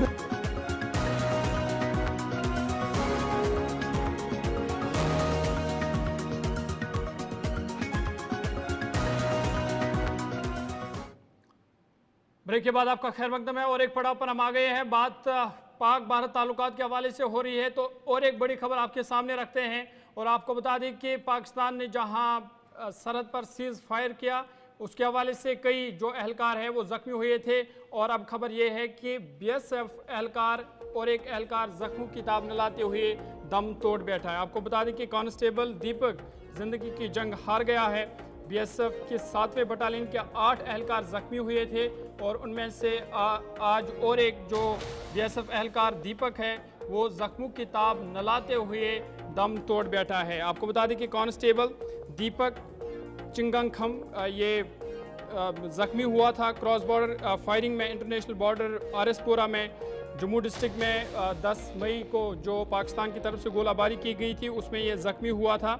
बाद में इसे अस्पताल ले जाया गया, लेकिन अब ये अस्पताल में ज़ख्मों की ताब न लाते हुए दम तोड़ बैठा और इस वाले से बीएसएफ डायरेक्टर जनरल ने जो उन्होंने तमाम जो इस सरहद की गोलाबारी में जो एहलकार जिनकी जान चली गई उन्होंने ताज़ियत पेश किया है। और आपको बता दें कि इस वाले से एक बाज़ाब्ता तकरीब आज बीएसएफ फ्रंटियर हेडक्वार्टर पर मुनक़द होगी जहां पर जो दीपक है इन्हें खराज तहसीन पेश किया जाएगा। बड़ी खबर कि सरहद पर जान निसार कर दी एक और नौजवान ने। कल आपको याद होगा कि बीएसएफ के ही सब इंस्पेक्टर की खबर हमने आपको बताई थी कि जख्मों की ताब न लाकर दम तोड़ बैठे। रात देर गए एक और जवान ने शहादत दी है और ये वाक़या 2-3 दिन पुराना है जब पाकिस्तान की तरफ से बिला इश्तियाल firing international border line of control पर की गई, जिस दौरान बीएसएफ के जवान कुछ ज़ख्मी हुए और उन्हीं में ये 2 जवान जो हैं जिनमें एक सब इंस्पेक्टर है और ये जवान है दीपक जिन्होंने जाम शहादत नोश की है। और इस तरीके से मरने वालों की तादाद में, शहीद होने वाली की तादाद में एक और इजाफा हो चुका है। चलिए जनाब, ये तो थी बात सरहद की, लेकिन सरहदों पर आग उगलने के लिए पाकिस्तान तो बेकरार है, लेकिन बात जरा करते हैं सईद सलाहुद्दीन की। ममनुआ तंजीम हिज़्बुल मुजाहिदीन के सरबराह सैयद सलाहुद्दीन अहमद पाकिस्तान के अंदर है और इंतहाई मतलूब तरीन फरिश्त के अंदर है। दोनों बेटे जेल के अंदर है और अब उन्होंने अदालत का दरवाज़ा खटखटाने का फैसला ले लिया है। सईद सलाहुद्दीन के दोनों बेटों ने अदालत उज़्मा का दरवाज़ा खटखटाया है और साफ किया है कि जनाब जो आईनी हक रूल 631 के तहत उन्हें मिलना चाहिए, दिल्ली प्रिजनर रूल 2018 के तहत उससे उन्हें मुस्तस्ना रखा जा रहा है। यानी हकूक की लड़ाई वो लड़ रहे हैं, कानून की लड़ाई वो लड़ रहे हैं दिल्ली हाई कोर्ट के अंदर और उनका मानना है कि उन्हें फ़ोन कॉल पर घर बात करने की इजाज़त दी जाए, उन्हीं कैदियों की तरह जो दीगर कैदी इस वक्त दिल्ली या दीगर जेलों के अंदर है, उसी तर्ज पर उन्हें भी बात करने की इजाज़त दी जाए। सईद अहमद शकील एक फर्जंद है जो पहले कौमी तहकीकाती एजेंसी ने गिरफ्तार किया, उसके बाद सईद शाहिद यूसुफ ये दूसरे फर्जंद है। दोनों बेटे जेल के अंदर है, बाप पाकिस्तान के अंदर है और फ़ोन कॉल पर अपने अहले खाना के साथ ये दोनों भाई बात करना चाहते हैं। शकील और यूसुफ को कौमी तहकीकाती एजेंसी ने गिरफ्तार किया सन 2011 में टेरर फंडिंग के मामले में, जबकि हवाला ट्रांजैक्शंस यूसुफ के वहाँ से हुई थी सन 2017 अक्टूबर के बीच में और शकील के वहाँ से अगस्त 2018 के आसपास हवाला ट्रांजैक्शन हुई थी। वो डिजिटल एविडेंसेस को बेस बनाते हुए ही ये केस बनाया गया था, जिसके बाद प्रॉपर्टियां कुर्क की गई, इन्हें सील किया करके जेल भेज दिया गया था और मामला अब डिवीजन बेंच के सामने चला गया है, जहां पर दिल्ली के चीफ जस्टिस DK उपाध्याय साहब इस मामले को सुनेंगे और जस्टिस तुषार राव इस मामले को सुनेंगे।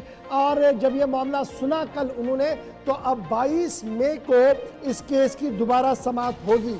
22 मई को यह केस लगा है जिसमें सईद सलाहुद्दीन के दोनों बेटों ने हुकूमत से मुतालबा किया है कि इनसे ये जो हकूक उन्हें मैसर है उन कैदियों की तरह जो दीगर कैदी हैं कि वो अपने अहले खाना के साथ फ़ोन पर राब्ता करके बात कर सके, उसको बहाल किया जाए। अब देखना होगा कि 22 मई को जो अर्जी लगाई गई है सईद सलाहुद्दीन के दोनों बेटों की तरफ से, क्या वो मानी जाएगी या उसे खारिज कर दिया जाएगा।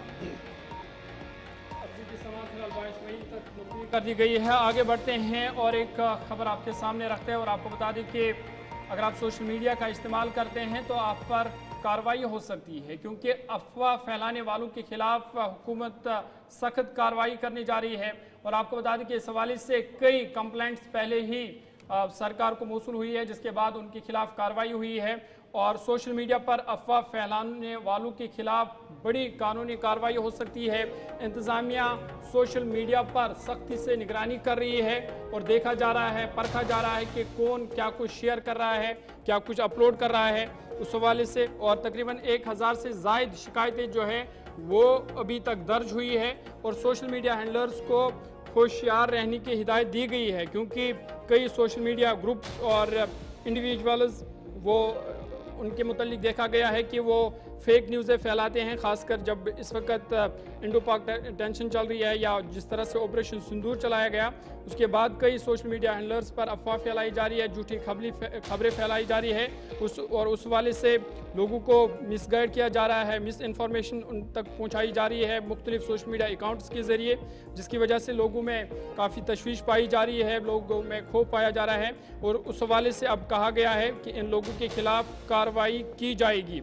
आपको बता दें कि गवर्नमेंट लगातार सख्ती से सोशल मीडिया को मॉनिटर कर रही है और अभी तक 1000 से ज़ायद जो शिकायतें हैं वो मौसूल हुई है और फ़िलहाल इस हवाले से इन्वेस्टिगेशन जारी है और उन अकाउंट्स को बंद भी किया जा सकता है, साथ ही साथ उनके खिलाफ कानूनी कार्रवाई भी होगी जो इस तरह के अफवाह जो है वो फैला रहे हैं, ख़ासकर जब इस वक्त भारत पाक कशीदगी चल रही है।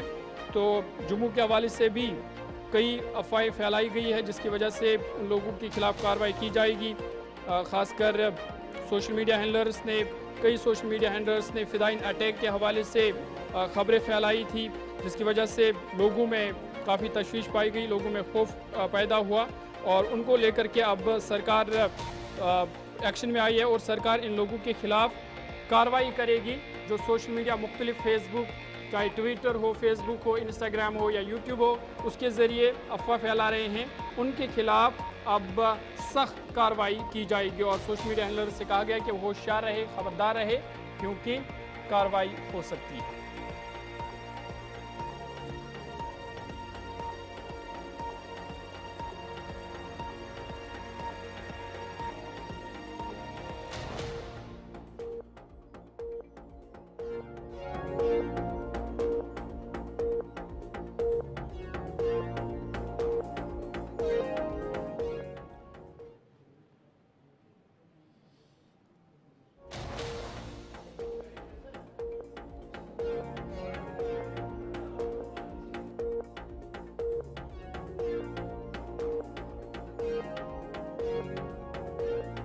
और एक बड़ी खबर इस वक्त खिताई चिनाब के डोडा से इस वक्त की बड़ी खबर सामने आ रही है, जहां पर एक दर्दनाक हादसा पेश आया है जिसके नतीजे में एक जो खाना बदोश है उसकी मौत वाक़ा हो चुकी है। ये अफसोसनाक और बड़ी खबर डोडा के खिलनी से सामने आ रही है, जहां पर तेज रफ्तार ट्रक की जद में आकर एक खाना बदोश की मौत वाक़ा हो चुकी है। आपको बता दें कि इस खाना बदोश की शनाख्त अब्दुल वहाब वल्द कासिम के तौर पर हुई है और हादसे में 80 भेड़े जो हैं वो भी हलाक हुई है। ये अफसोसनाक खबर आपको बता रहे हैं खिते चिनाब के ज़िला डोडा से, जहां पे खिलनी के मकाम पर एक हादसा पेश आया है। आपको बता दें कि तेज़ रफ्तार ट्रक ने खाना बदोश और उनके जो मवेशी उनके साथ उनको कुचल डाला है, जिसके नतीजे में खाना बदोश की मौत वाक़ा हो चुकी है। साथ ही साथ उसके जो 80 भेड़े हैं, करीबन 80 भेड़े जो हैं वो उसमें हलाक हुई है। सीधा अपने नुमाइंदे के पास चलेंगे, वसीम गत्तू हमारे साथ है, वसीम गत्तू हमारे साथ ज्वाइन करेंगे, मज़ीद तफसीलात उनसे लेंगे। लेकिन आपको बता दें कि भयानक हादसा जो है खेलनी के मकाम पर पेश आया है, जिसके नतीजे में एक जो बकरवाल है उसकी मौत वाक़ा हो चुकी है, लेकिन साथ ही साथ उसकी जो मवेशी साथ थे करीबन 80 भेड़े बताई जा रही है, जो तस्वीर भी सामने है, और 80 भेड़े जो है वो भी हलाक हो चुकी है। वसीम हमारे साथ शायद ज्वाइन कर चुके हैं। वसीम, अपडेट कीजिएगा, क्या कुछ मज़ीद तफसीलात है, ये दर्दनाक हादसा किस तरह पेश आया और खबर ये भी है कि एक खाना बदोश की मौत वाक़ा हो चुकी है। क्या कुछ मज़ीद जानकारी आपके पास? बिल्कुल, देखिए कल देर रात की बात करें, यानी कि आज देर रात यानी कि 2:30 बजे के करीब जो बागरनी वाला इलाका है, पुलडोडा के बिल्कुल नजदीक है, वहां पे इंफॉर्मेशन आती है जो बकरवाल टोला एक आ रहा था, जो जम्मू से आ रहा था और छात्रों की तरफ जा रहा था, मगर बागरनी के नजदीक जब पहुंचता है एक ट्रक वाला कुचलता है, एक शख्स की मौत भी होती है जिसकी 34 साल उम्र बताई जाती है और 81 जो है भेड़ बकरियां इससे मर चुकी हैं। फिलहाल पुलिस ने मामला दर्ज किया और अबाबील की टीम साथ साथ पुलिस और मकामी लोगों ने वहां पे अभी तक जो है वहां पे रेस्क्यू किया। जो भेड़ बकरियां रास्तों के बिल्कुल नजदीक में थी और नेशनल हाईवे 244 का ये जो रास्ता है एक बहुत बड़ा हादसा है कल आज देर रात को वहां पे पेश आया। फिलहाल इस शख्स का पोस्टमार्टम अभी मेडिकल कॉलेज टोडा के अंदर चल रहा है। वसीम, ये बताइएगा हादसा जरा हुआ कैसे? अगर ये बकरवाल सड़क पर चल रहे थे, रुके हुए थे, क्या कोई डिटेल सामने आई है?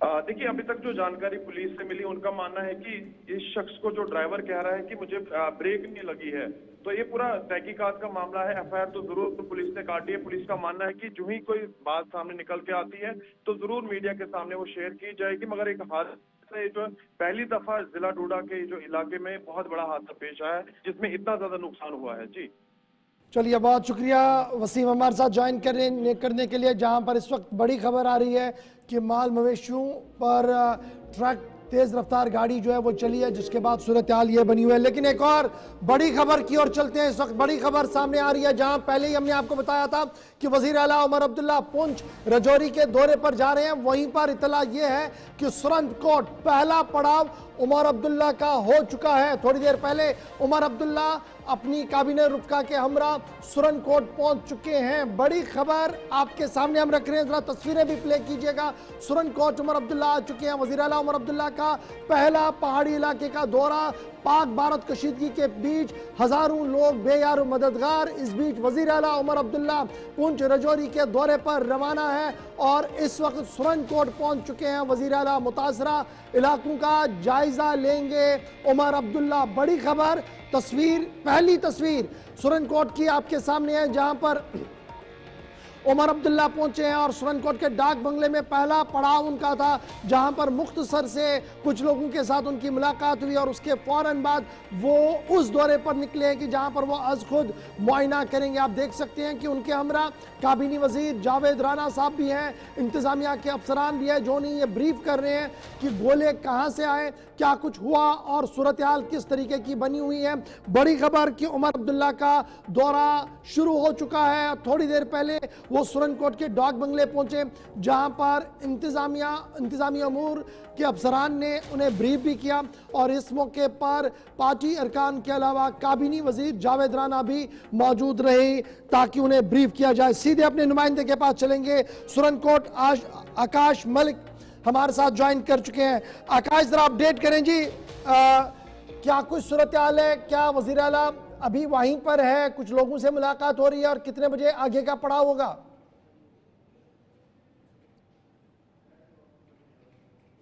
आकाश, क्या आप तक हमारी आवाज आ रही है? सुरनकोट में जो है जी, कैरी ऑन करें।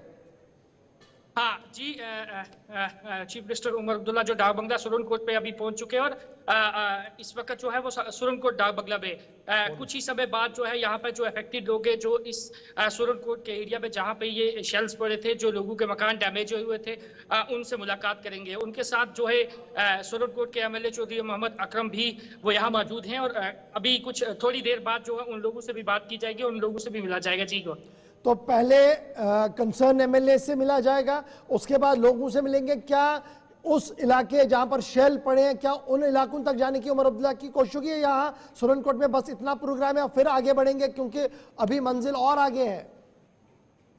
जी गौर, जो लोग इस में अफेक्टेड थे उन लोगों को डाक बंगला सुरनकोट बुला लिया गया है। यहीं उन लोगों से भी मिलेंगे। उसके साथ साथ जिस तरीके से मैंने पहले भी बताया, जो है जावेद राना भी उनके साथ हैं और उसके साथ साथ इस वक्त जो है उन लोगों सारे लोगों को जो है डाक बंगला सुरनकोट में बुला लिया गया और उनसे मुलाकात जो है अभी शुरू है। जी गौर, तो इसके बाद नेक्स्ट पड़ाव उमर अब्दुल्ला का कौन सा है? वहां पर तैयारियां क्या कुछ है?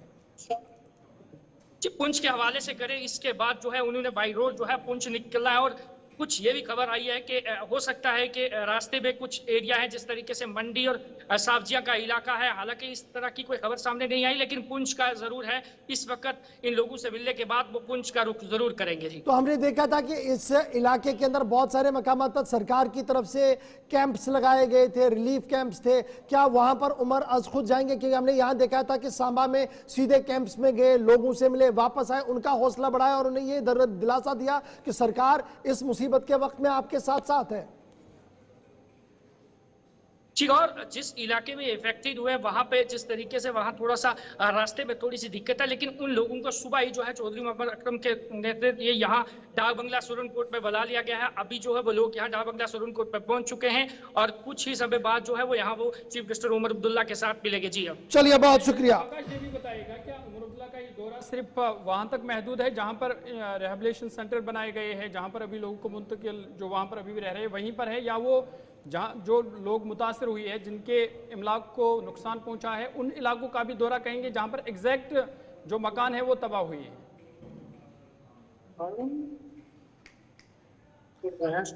चलिए, बहुत शुक्रिया। हमारे साथ तो ऑडियो लाइन कट गया जी, बहुत शुक्रिया। फिलहाल तस्वीरें पहली हैं जी सुरनकोट की।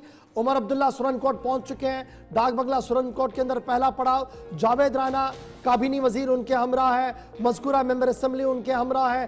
काबीना वजीर और मेंबर असेंबली उन्हें ब्रीफ कर रहे हैं कि सिचुएशन किस तरीके की बनी है और कुछ लोगों के साथ पहले पड़ाव पर मुलाकात भी होगी, जिसके बाद आगे हुए चलेंगे। और ख़बर यह है कि रजौरी तक उन्हें आना है जहाँ पर सूरत हाल का आज खुद वो जायजा भी लेंगे।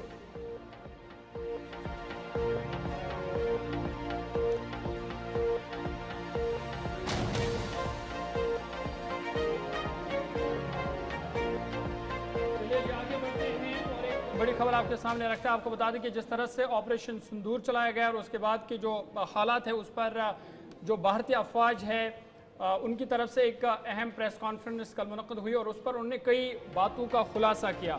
उन्होंने ये साफ तौर पर कहा कि तमाम IAF पायलट जो है वो वापस घर आ गए हैं। साथ ही साथ उन्होंने कहा कि पाकिस्तानी जेट तैयारे जो है कई पाकिस्तानी जेट तैयारे गिराए गए हैं इस ऑपरेशन के दौरान और जो हदफ था, जो भारतीय अफवाज का हदफ था वो मुकम्मल हुआ है।